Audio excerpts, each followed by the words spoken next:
Hello, my name is Eric Good, co-founder of the Wounded Healers Network. Now, what is the Wounded Healers Network?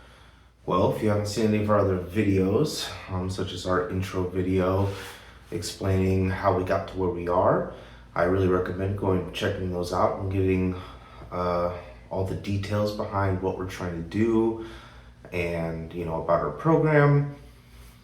But the Wounded Healers Network was founded by myself, Jules, and my partner Phoenix.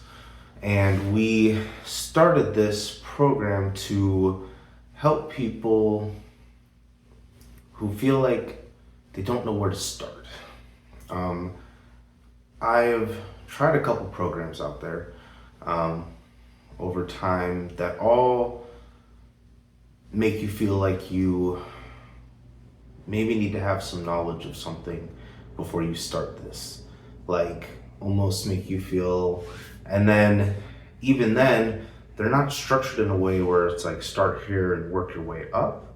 They're oftentimes just filled with information, and it's just information overload, and you never feel like you're given any practical steps. So that's kind of what we wanted to do. We wanted to create something with practical steps, things that you could start implementing into your life, into your daily life, and realizing that the journey isn't linear. That each phase of our program is set up in a very structured way, which I'll explain how we base that in a second. But in a way where you'll see that anytime you feel like maybe you're going backwards, that's for a reason. And those steps there are always there to help pick you back up at whatever phase you're in or feel like you may be stuck in. And today we're going to be talking a little bit about the Wounded One, which is just our starting place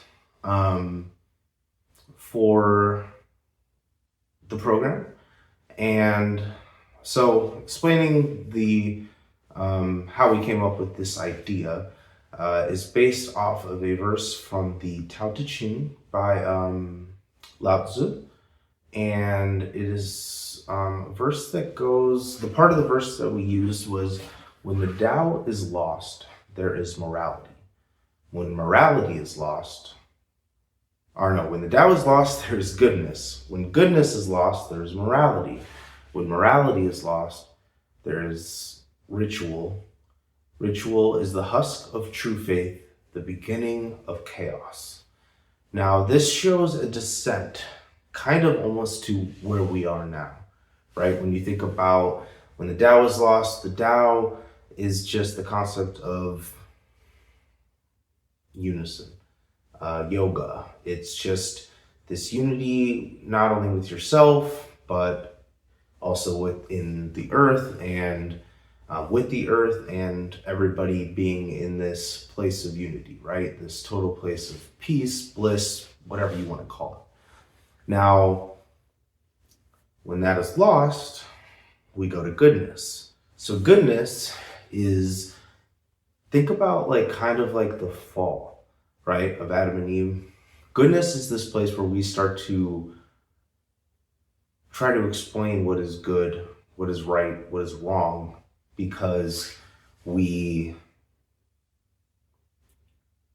have fallen from this place of peace where there was no good or bad. Everything just was, and everyone existed and everything existed as it was supposed to, right? And so that's kind of where goodness is. And then moving down from goodness is where we get into morality. So morality is where I would place things like religion. When we start coming up with ideas for what is right and what is wrong, but also making people have to think about why. And starting to place these conflicts within us and within the world because of our views of what is good or right or wrong, are more important than others or are more valid than others, or, more encompassing than others, however you want to look at it. This is where we start to get into religious conflict. And then also, this is where we start getting into that conflict within ourselves of judgment and trying to come up with, with beating with beating yourself up and feeling like nothing you do is right, and you're judging yourself on some system or, based on some viewpoint or beliefs that probably aren't even really your own. And then we get into the next phase, which is chaos. So chaos is basically, now this is that point of, just conflict everywhere. I would call a lot of what we are seeing in the world right now chaos. There's a lot of conflict on viewpoints, on who's right, who's wrong, wars. Not that, religious wars haven't always been a thing, but we're still seeing them, and we're still seeing uprisings and overtakings and, all sorts of things, and how it's affecting us and how it's affecting our relationships with each other. A lot of people feel isolated because of their views, either because they don't think anyone will accept their views, or because they're judging other people's views and don't want to, talk to people and don't want to see where people are coming from and have those honest conversations about what's going on. And how, if we really look at it, a lot of us kind of do want the same thing. I wouldn't say all of us, but a lot of us do want the same things. And we just need to find out compromises. I mean, that's kind of what the government's supposed to do for us here in America, but, we'll see what happens. And then finally we have, so that's chaos. But chaos is also, as it says, ritual. Get to ritual. Ritual is the husk of true faith, right? The beginning of chaos. So chaos is also, the way that I see that, the beginning. So we kind of took this from the bottom, realizing where we're at now, which is chaos, right? That's where we all are when we're like, hey, I need to make a change in my life right now. That's what chaos is. And so the way I look at chaos, or we looked at chaos, was, so if that's the first step, going into ritual, how do we get from chaos into ritual? Or how do we get from chaos to ritual? Well, chaos to ritual is acknowledging that you're in chaos, right? That's always the first step, is acknowledging or admitting that you have a problem and you need help, right? So that's where we all start. It doesn't have to be something like an addiction. It could just be you're not happy with your life right now, and you feel like you need to do something right now about that, and you don't know where to start. So that's what we're here to talk about today, is that first step, the wounded one, acknowledging the wounded one, and understanding what it means to be a wounded healer, to become that wounded healer, and why the wounded one is so important. So I think to best explain the wounded one is to kind of explain how I got to where I am today and why I'm doing what I'm doing, which is really just walking in the path of the archetype of the wounded healer. And the only way to get to the wounded healer is through going through pain and trauma and suffering and doing the work to heal those wounds, and realizing that they are a part of us, they are wisdom, they are lessons learned, and they are knowledge that we can take with us to assist others. So what do I mean by that? So one of the best ways I ever was explained what a demon is, to get into kind of some of the deeper topics here, is, so because a lot of people look at their wounds or traumas or sufferings as, in their pain or whatever conflicts they have going on in those demons, right? That's a very common thing. You see it in music, you hear it in music, you see it in movies. It's always used as metaphors, right? For some sort of trauma that they're going through. And I think it's a great way to look at things, but not so much from the aspect of these scary demons that are looking at us. There's a guy that channeled the university. His name is Seven Bomar, and he talked about this concept of demons, where demons is basically just means a divided man. You have your DE, DI, whatever, divided man, right? So it's just a man divided from himself, from his core true being of, divided from being whole, right? So looking at it like that is how we can really start to assess. It's not so much about exercising these demons, right, and getting rid of them.